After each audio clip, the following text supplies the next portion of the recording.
for last week it was, I guess, or 2 weeks ago. Today we have another topic. We're going to talk about immune boosting food. So last time I was talking in general about how plant-based food can, how you can thrive on a plant-based nutrition. And today we're going to talk more about what you can do to boost your immune system, especially in these times where you're all the day at home and you cannot really work out as you probably would do normally, and sometimes you start on some unhealthy habits when you're alone at home all day.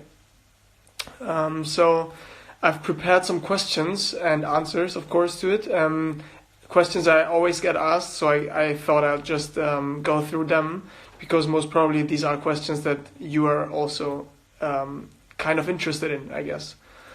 So one of the questions I always get asked is what should my diet look like, especially now in times of quarantine and home office, and as I just said, when I don't have the option to go out and do sports and stuff. I would always say, let's keep it simple. Make sure you continue to eat your regular meals. Don't snack all the time in between.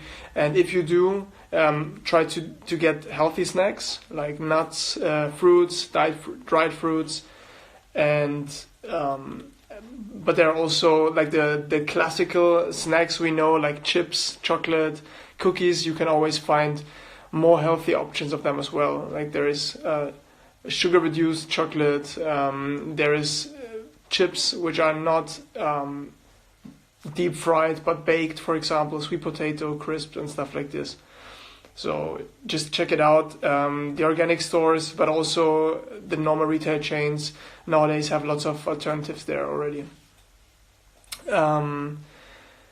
Another question is like what to put on your plate. What would you recommend so that I'm sure my plate contains, or my dishes, my meals contain everything or most of the things I need to get my vitamins, my nutrients in. In general, I would always recommend you to follow a mainly whole food plant-based diet, and there's a kind of a simple formula I always try to follow, which is called grain, green, bean. It's easy as that. Whenever your plate contains a whole grain, like spelt or whole grain, whole grain pasta or rice, brown rice, then vegetables, especially green leafy vegetables or cruciferous vegetables, plus legumes for protein. So you have the three most important components, where you get, first of all, the macronutrients, but also macro and micronutrients, and the vitamins in. Is fennel green? It's not a green leafy vegetable, but it's very, very healthy, full of vitamin C, so absolutely recommendable. Basically all of the vegetables we know, but I always focus more on green leafy vegetables, because they are really, really superfoods and super high in antioxidants and vitamins. Same as for cruciferous veggies like Brussels sprouts, broccoli, and kale, for example. Then next thing I would always recommend is, as I said, raw vegetables and fermented vegetables. Those are super good for your gut health and your digestive tract. In your digestive tract, where you have bacteria, and they get the fermented food and the vegetables feeds the good bacteria, which then strengthen your immune system. So always try to get lots of raw vegetables in, and if possible, even fermented cabbage or something like this. In general, all the classics we know. Drink lots of tea, especially ginger tea, green tea, or matcha. I will come to that in a second. Then herbs, chili, spices. Actually, chili has a lot more vitamin C than lemons or oranges. So whenever we think of vitamin C, we always would go for oranges, for example. But actually, chili has a lot more vitamin C. So always try to spice up your dishes, and you get lots of vitamin C in. Wild herbs, Lena, you're right. Definitely should be on your plate. Super, super healthy. Lots of antioxidants and micronutrients. And otherwise, I would also recommend, especially now we're moving kind of out of the winter season, but it's still quite cold. It's not super sunny every day, and especially because we're not outside a lot, I would always recommend a vitamin D3 plus K2 supplement, which gives you the sun vitamin now in the winter period.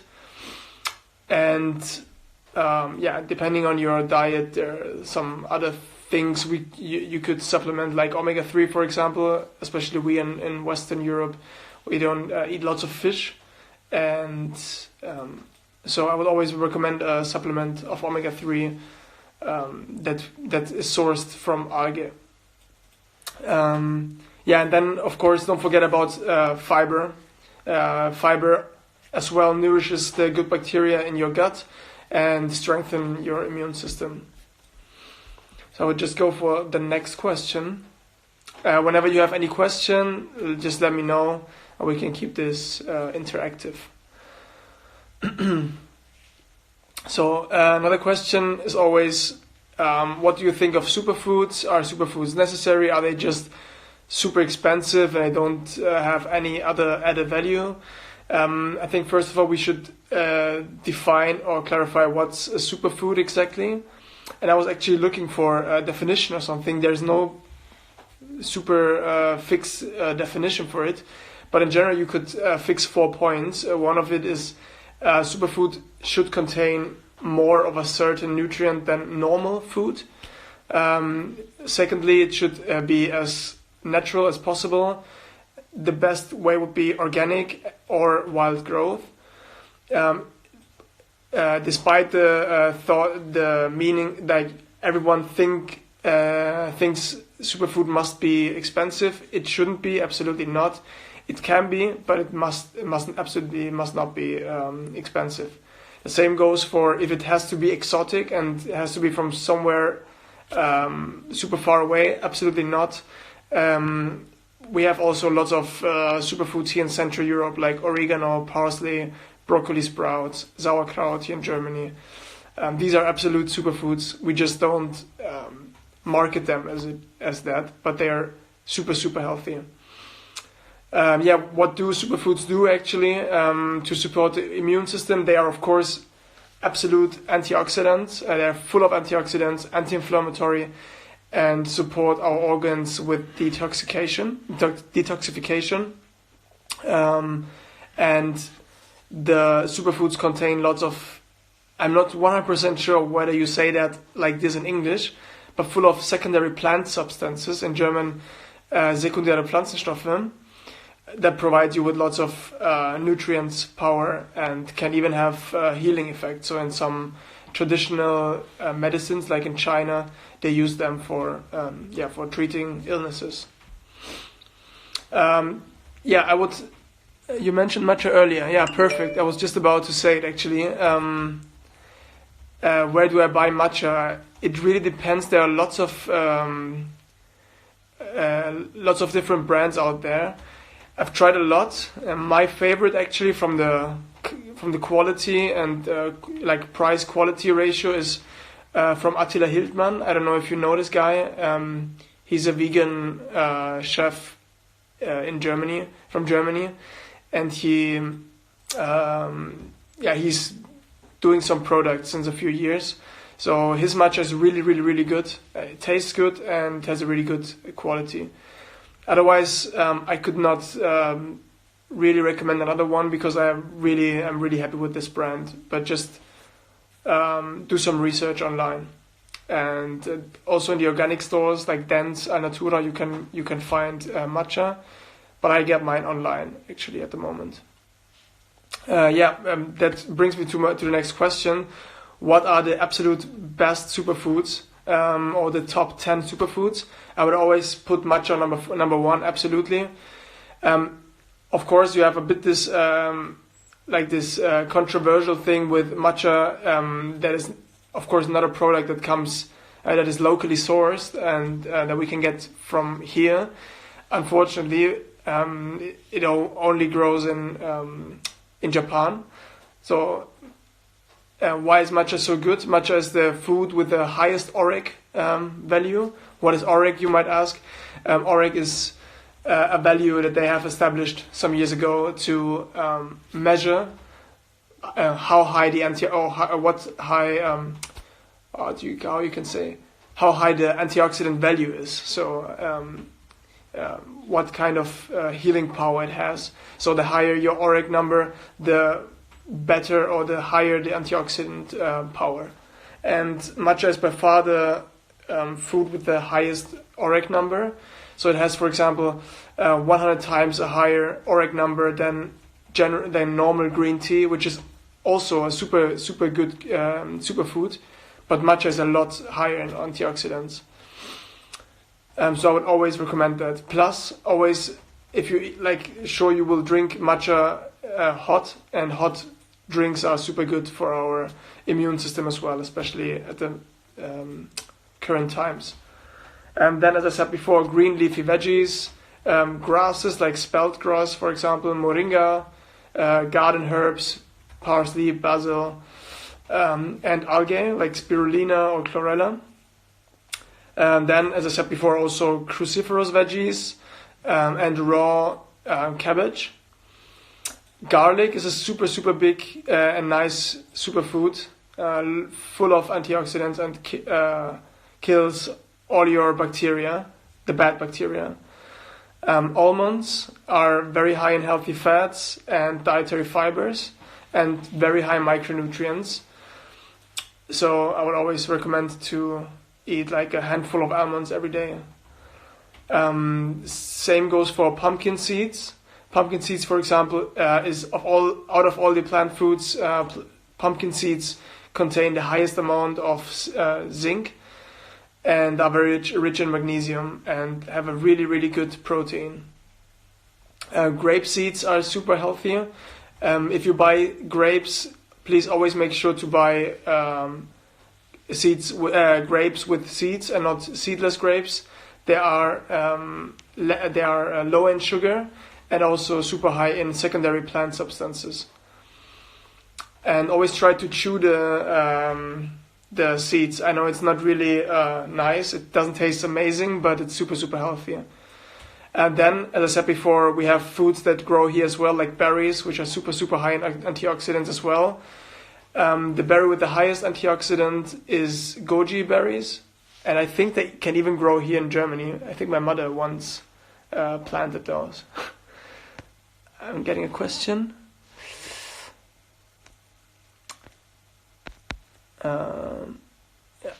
Okay. And then, two other ones. Acerola cherry is the fruit or the food with the highest vitamin C amount. So make sure to sometimes get your acerola cherries. There, you can buy it in powders. You can buy it, I think, as a dried fruit and as juice as well. And of course, all-time favorite, ginger. Make sure, especially now in those times, to put it in all your juices, in your smoothies, to cook with ginger, to put it into your tea. It's super helpful. Yeah, aronia berry as well. Aronia berry, actually, you're right. Aronia berry grows here in Germany as well. So very good superfood that grows here in Germany. How do you spell that XXX cherry? Sorry, acerola. It's maybe I can I write something here? I think it's possible. Super new to this. Sorry.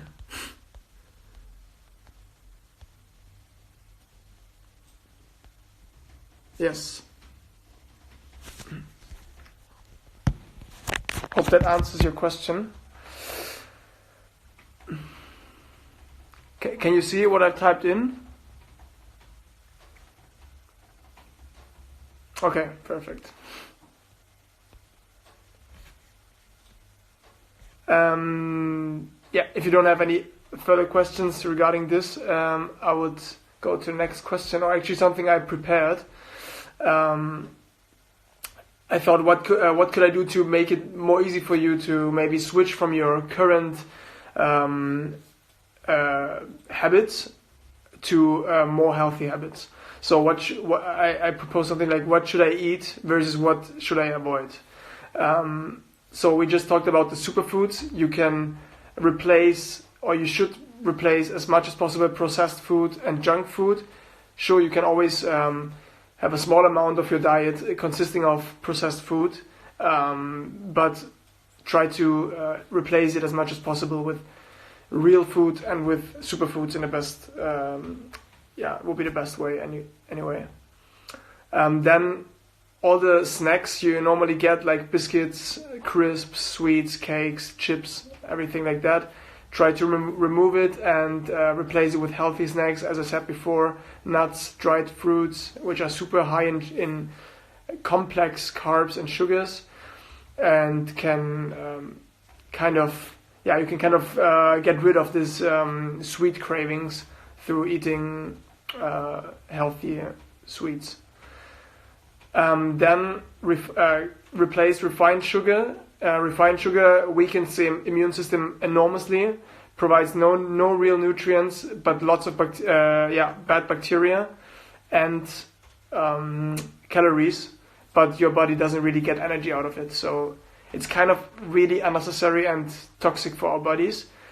And here again, try to remove it with natural sweeteners like dry fruits, coconut blossom nectar, agave syrup, maple syrup.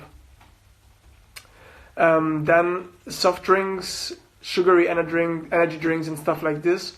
Try to remove them as much as possible with tea. As I said before, matcha, green tea, ginger tea, or water with ginger and lemon, or with some herbs. Then you can, of course, always a interesting topic, but especially processed meat products and dairy, I would always switch to remove them with lots of vegetables, fruits, and plant protein, like I said before, legumes, tofu, and stuff like this. Processed meat products and dairy are very acidic products, which feed your bad bacteria in your gut and can lead to various diseases and weakens your immune system, of course. Then everything that is refined grains or refined bread, white bread and pasta, I would always remove it and replace it with, as I said before, whole grains or stuff like quinoa, amaranth. What are your thoughts on honey as a sugar substitute? Yes, I'm a vegan, but I cannot deny that honey, if it's sourced organically and in a good way, in a fair way, is a really high quality food. Honey is super high in antioxidants, actually. So it is actually a very good food. As a sugar substitute, I would not exaggerate on it, because it has this really high glycemic index, which means your blood sugar levels are super strongly affected by when you eat it. So your blood sugar level will go like this, it will raise really high and go then down again. And we always should look for a really constant blood sugar level. So on one point, it's a healthy product, but not use it too much, as it's very high in sugar. Then avoid animal fats, but also refined vegetable oils or margarine, and replace it with high quality vegetable oils like linseed oil, avocado oil, avocados themselves, hemp oil, or nut butters. They're a lot higher in non-refined fats and in nutrients than in refined fats. everything that's refined in general in food is never something you should look for. So sometimes I hear, but oil is really healthy, like olive oil. Yeah, but it's still something that is refined, something that you just take the extract out of it.